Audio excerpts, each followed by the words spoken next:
আজকে যদি জাতির জনকের জন্ম এই মাটিতে না হতো, জাতির জনক যদি 7ই মার্চের সেই ভাষণ না দিতেন,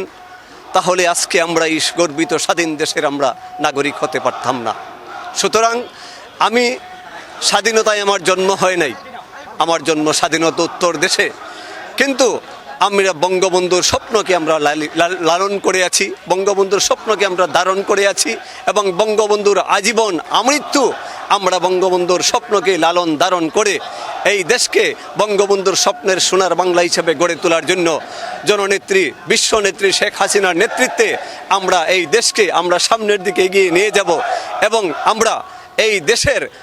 উন্নয়নশীল দেশ হিসাবে আমাদের নেত্রী সারা বিশ্বকে একদিন নেতৃত্ব দেবে। আমরা সেই লক্ষ্যে আমরা জননেত্রীকে আমরা সাহায্য সহযোগিতার জন্য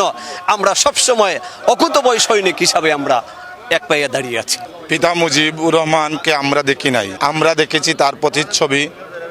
বাঙালির রাকাল রাজা, হাজার বছরের শ্রেষ্ঠ বাঙালি, জাতির জনক বঙ্গবন্ধু শেখ মুজিবুর রহমান জন্ম নিয়েছিলেন 1920 সালের 17ই মার্চ। বাঙালির রাকাল রাজা বঙ্গবন্ধুর জন্ম হয়েছিল বলেই আমরা স্বাধীন সার্বভৌমত্ব বাংলাদেশ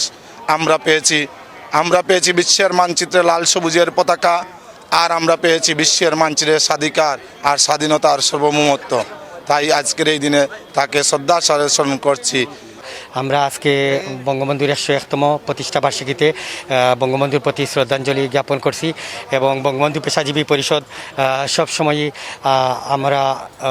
আওয়ামী লীগের একটা অঙ্গ সংগঠন হিসাবে কাজ করি, যাতে আমরা বঙ্গবন্ধুর আদর্শকে বাস্তবায়িত করার জন্য আমাদের মাননীয় প্রধানমন্ত্রী শেখ হাসিনার হাতকে সবসময় শক্তিশালী করার জন্য, এবং শেখ মুজিবের রেখে যাওয়া যে সোনার বাংলা স্বপ্ন দেখেছিলেন সেই স্বপ্নকে বাস্তবায়িত করার জন্য আমরা বঙ্গবন্ধু পেশাজীবী পরিষদ সবসময় আমরা আওয়ামী লীগের পাশে আছি, এবং বঙ্গবন্ধুর আদর্শ বাস্তবায়িত করার জন্য আমরা সবসময়ই এই প্রচেষ্টা চালিয়ে যাই।